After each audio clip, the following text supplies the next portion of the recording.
Hello everyone and welcome back to another Black Desert video. So today I wanted to talk about the summer event and how you can make the most silver doing whatever you enjoy doing. So as we all know, throughout July there's a lot of events going on. One being there's a lot of 100% XP for all the life skills, and for all of you who are grinding, there's a fat drop rate going up. So it's basically 300% grind at minimum for basically everyone without any extra buffs and everything. But with that said, what I wanted to talk about was things that are notable coming up in the future. We've been making a few videos on Capra stones and some of the best spots to get them. This is more for the end game players, but everyone needs Capra stones at some point, so I talked about that. But what we're going to be doing is talking about some of the life skills and which ones I think are the most profitable. I also think now is a good time to start life skilling if you haven't already, just because the XP buff for basically everything is actually pretty huge. And I feel like life skill does not get a lot of love, kind of like grinding does, and the Heidel Ball showed that, where there weren't too many updates for that. So anyway, there's a lot of things to do, and I want to talk about it. So with that said, yeah. Let's go down the list of all the life skills. I'll talk about how easy it is to get into and how much silver you can make, what you should do to get started. I have a lot of full-on guide videos on everything individually, but to make this quick, let's say you're a new player and you're just like, oh, what do I do first? What should I start with? This is going to be like a TLDR version. So, if you've never done any life skilling before, I think gathering is probably the easiest one to get started in with very minimal investment. Obviously, higher investment means you make more an hour, but I think this is the one that people should start doing first, simply because it's easy to get into, doesn't require like a lot of other monos clothes or mastery to get into. And whether you just sell the raw materials that you get, or you actually use it to improve and actually learn something with everything else, that's better. And before we go into anything else, all the life skills are pretty much connected in one way or the other. So for example, gathering, fishing, and hunting. All of these, you basically get raw materials, and you can upgrade those materials by cooking, alchemy, and processing. So to give you a basically TLDR, let's use these materials. Let's say this is an ash timber. This is a tier 1 material, as in like this is what you'll get by gathering, chopping trees or something. And then after that, you could process this into a plank, which let's say it's tier 2. You process X amount of planks, and then you get or timbers, and then you get planks. In theory, the higher your level, the higher your mastery, you make a little bit more profit because you can get more procs, as in you get more for actually doing something with it. And then you turn those planks into plywoods, multiplying your money more or less. And that's a very quick TLDR. You do this with a lot of different materials, but that was like an easy one to show you. Same with ores. This is the one you get by gathering. You melt it into shards, combine the shards with another item, turn it into another one. If you ever played like any other game, RuneScape is a good example. They have a lot of stuff for that. So, gathering, very easy entry level thing that you should start doing. This is where you'll get a lot of your materials, and they have a thing over here which is your life tool wheel. And so there's 6 different kinds of gathering. So for example, a butcher's knife, gather meats. Hoe, you gather herbs. Fluid collecting is like bloods and saps, and you do whatever you want to do, and you know the other life skills will reflect that. Okay, so which one should you do? TLDR. If you like crafting stuff, like, you know, with lumbering, wood, making your own boats, horse gear, and all that stuff, like you like self-crafting gear that's may or may not be on the market all the time, lumbering axe is probably a good one. You probably want to do all of them eventually, but if you were to start with one, what I'd recommend is probably fluid collecting or butcher knife.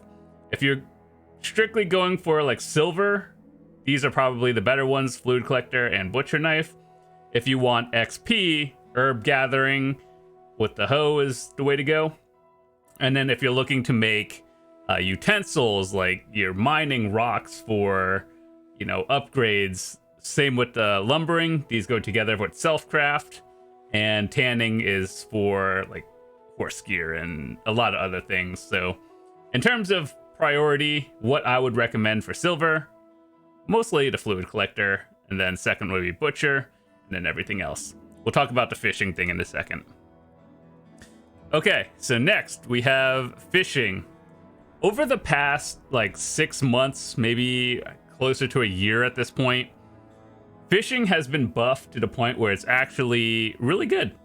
And fishing is one of those things where it's mostly an AFK activity, as in you go to a spot and you just auto fish, go AFK, come back, you have like 1 billion silver plus, and overnight. So yeah, this is one of those passive income things where you just set it, and where you fish kind of depends on how much you make, but overall fishing, low investment, you get a fishing rod, and I would recommend to all of you guys to have another character dedicated to fishing, because let's say you're playing on your main character, right? And then you suddenly have to go somewhere. You want to have a fisher like dedicated in the spot. And I have a video based on how to get started with fishing, what are the best artifacts and light stones to use, the best fishing rod, best spots to go fishing. For the most part, those are still the same, even if the video is a few months old, so I'll leave it in the description if you care to check it out. But either way, fishing is a very solid one. You make a lot of silver by basically doing nothing, and a lot of people just leave the game on overnight, wake up, 3 billion silver, easy. Hunting is a life skill that is, I don't think it's that popular on NA, but I think it's low-key a very good life skill because you make a lot of silver. Like, it's competitive with grinding, and there's 2 different kinds of hunting. Let's see, where's my hunting character? It's this one, I believe.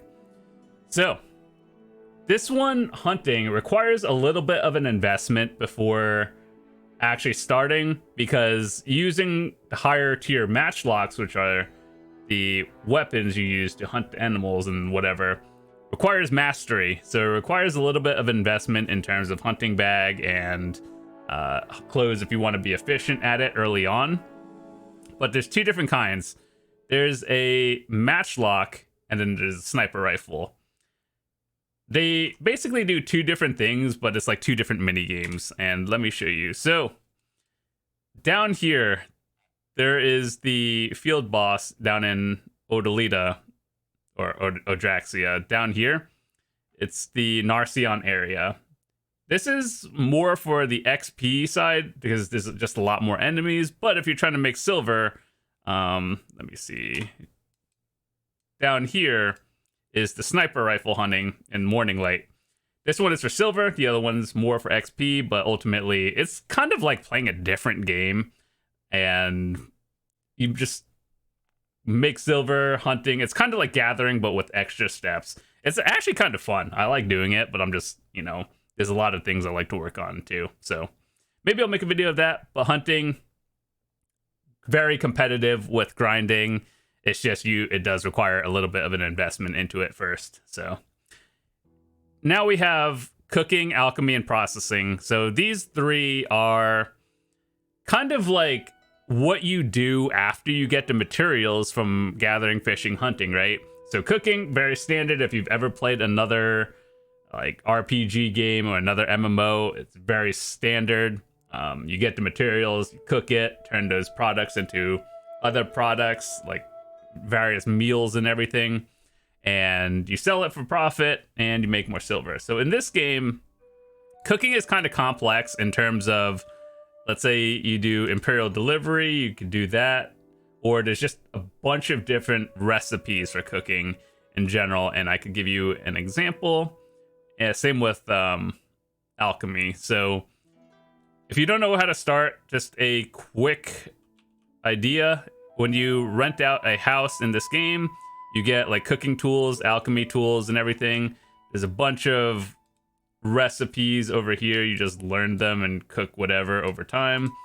And you could turn products, you know how I talked about like tier 1 products into tier 2, tier 3. So some of the important things that I think would sell are generally meals, like the cron meals. Those are always important. And then for all the alchemy people, elixirs are always high priority for endgame players because we use them a lot. Crafting potions and elixirs. This is what I used to do back in the day.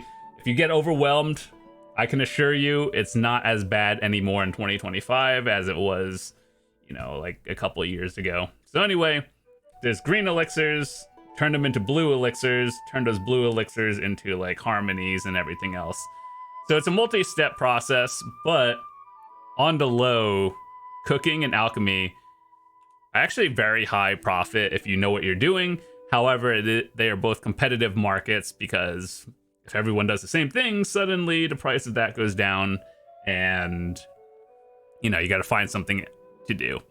But anyway, one thing that I would recommend is Imperial Delivery for everyone else. So what you do is the Imperial Cuisine, same with Imperial Alchemy. You make the highest tier box you can. So like you see how it says Guru Cooking Box.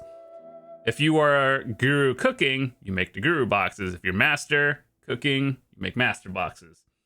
Higher tier, more profit, but then there's a lot of different ways you can make them. And yeah, it's just finding the recipe. And ultimately, when you've seen my videos before on like my whole node setup, my biggest recommendation for people is to get the nodes that pick up the nodes that work for you. So if you like cooking and you're like bottlenecked by, I don't know, let's see, grapes, you just put a worker on a grape node so you don't have to gather that while you gather the other materials, and then you see how that works. It saves you time. So yeah, ultimately you could copy this, but it's better to just put nodes on stuff that you will personally use versus copying someone else. And that's always a good idea. So cooking and alchemy, it's a lot easier to level up cooking these days because they have mass cooking, which uses your resources faster. Whereas alchemy is kind of like, it takes a little bit longer for the same thing. However, during the event right now where we have 100%, I would probably try to power level alchemy first because this one is a little bit slower and more higher is just better. And if you can get to just Guru 1, you're probably good to go. And cooking is very easy to level. So with or without a cooking EXP bonus, it's not as bad. So processing, kind of like we talked about with the lumber, timbers, and everything, very easy to do. It's an AFK activity. And, you know, if you've been playing this game for a while, you probably have a lot of workers on nodes, and you probably have a bunch of materials in all your storages, and you should probably clean those out like myself. Like, I've had some workers on here with like over 2 million timbers that I'll probably never use, but maybe one day if I ever wanted to just power processing, that's what I would do. So yeah, these three are connected with materials that you got from the first three. Next, we're talking about training. So recently they kind of buffed and nerfed training. So they added 2 new items, which are the infinite rope and the infinite raw sugar. So these things are basically just time savers. If you don't have it, it's not really a big deal. It's just it's kind of like the infinite potions that we have, but for horse training. So they buffed horse training recently in terms of you can now catch tier 6 to tier 8 horses at a higher level. Then they nerfed it that you can't catch like tier 8s as frequently as you could before. Understandable nerf, but yeah, training is a lot better nowadays than it was before, so it's definitely something worth doing. However, I think most of it is probably AFK leveling up your horse, but you just captured a horse, go to the stable keeper, like tame it or whatever that is, you exchange it into your usable horse, That's where you get most of your XP, and then you level it up. So is training profitable is probably what you're wondering. Yeah, actually it is. And I think next month they're coming out with a tier 11 horse, which is basically for all of you who have the Crocodile Sanctuary, all 3 tier 10s. It's just giving you a free tier 11. It's not, I don't think we have to do anything about it. So in the meantime, it's probably a good idea to start trying to go for the other tier 10s you don't have. They gave you 1 free from just playing the game, I believe, and then pick the other 2 up later on, and you're good to go. So how much can you make, and what do you do? So if you capture a horse, usually you get it to level 15, and then you can Imperial delivery it for materials and just like items that you can exchange for others. I believe it is like kind of like Imperial training where you can turn these in for various things, but later on your ultimate goal is to get tier 9s and tier 10s. So it's kind of like you get a horse to level 30, right? And when you see, let me go to a stable keeper. It probably is a lot easier to just show you from here. All right, so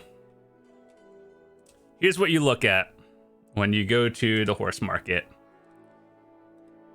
When you filter it, you'll see a lot of different horses and whatever. So let me see if I could find one. Let's see, is it, you could search by tier 6, 7, 8 or dream horses, which are tier 9s, and then all the skills that are important.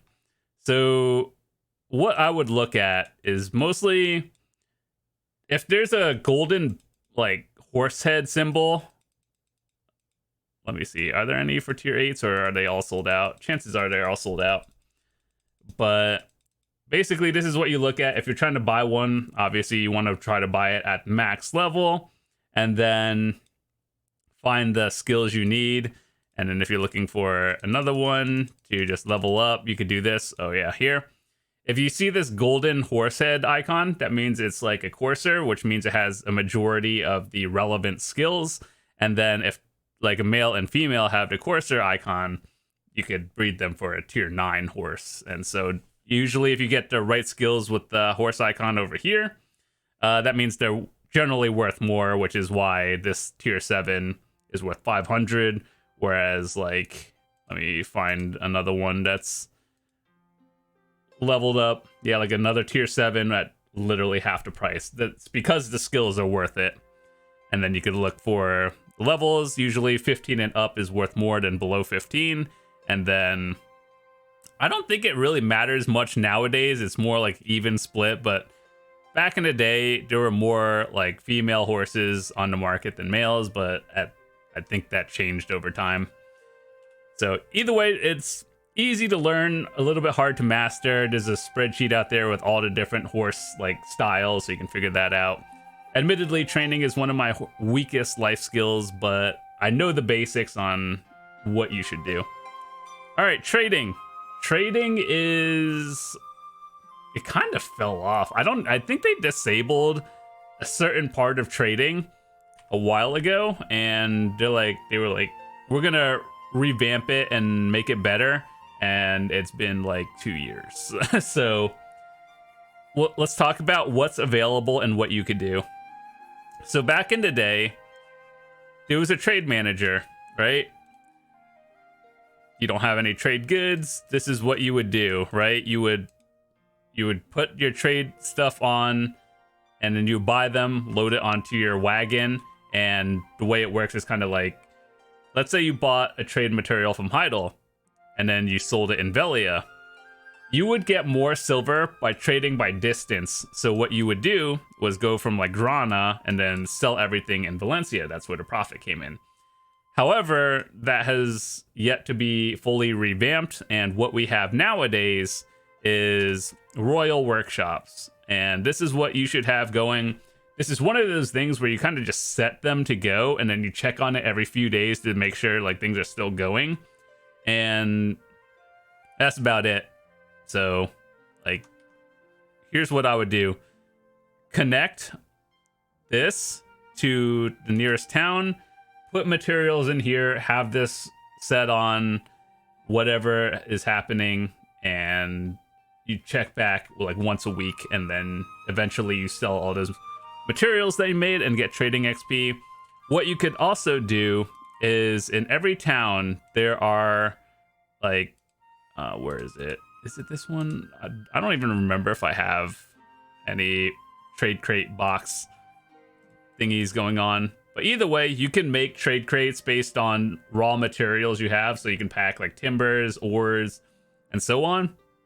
And then that's one of those things you leave on for like a couple months and then do a fat turn in and then easy profit once a month. So it's still in the game. It's just one of those things where it's not consistent silver. It's one kind of like you make silver, but once a month kind of thing, if that makes sense. You're better off doing literally anything else. It's just one of those things that's like, oh, it's in the game. That's kind of cool. And that's about it. Farming. Farming is one of those life skills that it's good, but at the same time, it feels kind of useless because levels for farming after Master 1 are basically irrelevant. So here's how it works. You have your garden. You could set 10 different plots, right? So I've set mine here because I'm lazy, and basically you can grow crops and stuff you need, right? So here is what you should do. You should grow crops that you think you would need, whether you're cooking, doing alchemy, like they're just raw materials. Is like literally real life gardening. So basically, here's what you do. You can check it. You can put workers onto them to like prune and then everything. So it's just going at all times. If you have a worker going, they basically, like if you didn't have a worker, you see how this bar is yellow, right? Sometimes they go red. That means there's like insects on it and you have to like prune it, which gives you XP. But at the same time, it's just like the effort you do is so minimal to the point where farming is one of those things you just kind of let go for like a couple hours and then you can check back once again. And when the number hits 100, you harvest, reset with the seeds.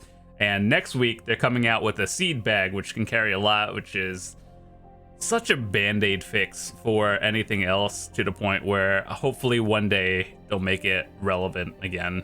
But anyway, farming, the important part of farming is you get these lush leaves, right? And if you're going for horses, you know how we were talking about training before?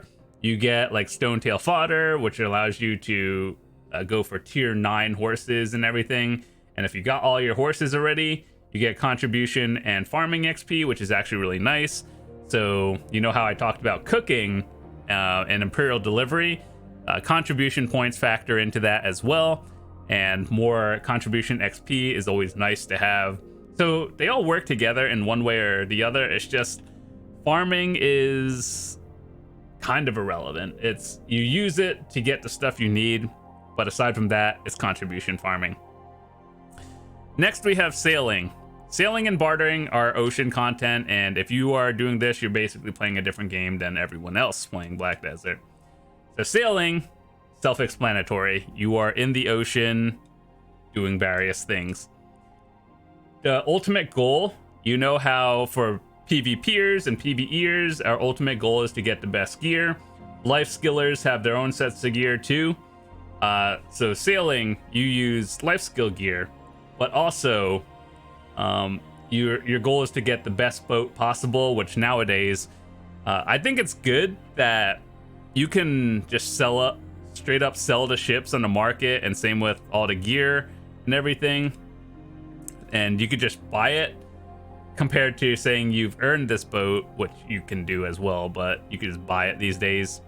And holy dude, that cannon is kind of wild. All right, anyway, so as a sailor, your goal is to get the best gear possible, or like boat possible, whether you care about boat PvP, which is soon TM, I think. And then bartering. Bartering is like, you see all these islands where it has materials, right? So we have a barter tab, and I have 12,000 barters. So basically, here's how it works. You take some materials that you got from, on the land, and then you could exchange it for bartering materials, like all these things. And it goes from white all the way to orange. You exchange white to green to blue, and so on. And then the money comes from when you get like the highest tier. You could sell this for silver, or you could exchange it for crow coins, and then crow coin value is over here. You could turn that into a shop and buy like other materials that you might need for life skilling, enhancing, and whatnot. So there's that. And bartering, I have an entire video that's kind of long actually on how to start it, all these materials, what they actually mean, how to get them, so on, how to organize your storages between bartering and boat gear stuff. Half of this stuff is completely irrelevant if you don't know what you're doing. So yeah, it's just a lot of, you're playing a different game essentially. So is selling and bartering worth it? I think it needs to be updated a little bit more. I think people who make the most from selling and bartering, it's more from crafting the new carracks and making the boat gear and then selling it. That's where a lot of silver is coming from. But other than that, it's like a breath of fresh air doing these compared to like grinding circles all day. It's just grinding circles in the ocean. But it's still different. And as a recap, gathering, a very easy entry-level one. Same with fishing. Obviously, higher mastery, higher levels means you make more. But it's easy to get into, pretty decent profit. Hunting is very high profit, but also high investment. Cooking and alchemy, kind of one of those things where you just learn over time after you got the materials for it. Processing, once again, kind of time-gated by the materials you have. Training, it's like, you know, if you like horses, you know, remember in high school, we all knew that one girl that really liked horses, like really, really liked horses. That's kind of this in this game. Trading, I would just kind of leave this one alone. Farming is, you set it, and then you check back in again a couple hours later, harvest, reset, and then selling and bartering are playing different games. So, yeah, overall, I would say gathering, fishing, pretty easy ones to learn, and I would start with that and expand from there. Now, for all of you who are on the grinding side and all you want to do is grind circles and make the most amount of silver, here's what I would do. Look at the thing. There's a monster zone tab, and what you bring this up, and you could sort it by AP, and whatever AP range you're at, you can sort by that, and then find a spot you think you like. And I have a video, best spots to grind for silver. Recently, I made one for Capra Stones because that is the hot item of the month for the new Sovereign offhands coming out next month. But aside from that, if you're just looking for like silver, or you're just trying to power level yourself to like 66 and beyond, I talk about those. I'll leave a link in the description. But aside from that, that's about it. I want to say thank you guys so much for watching. If you guys are new to your channel, hit that subscribe button. I'd love to see you come back. And I make videos for beginners, returning players, and people who are looking to get better at the game. So hopefully these videos help you. And if you have any questions, feel free to hop into Discord. Links in the description. Or leave a comment. I'll try to get back to you as soon as possible. So I'll see you guys later. Peace.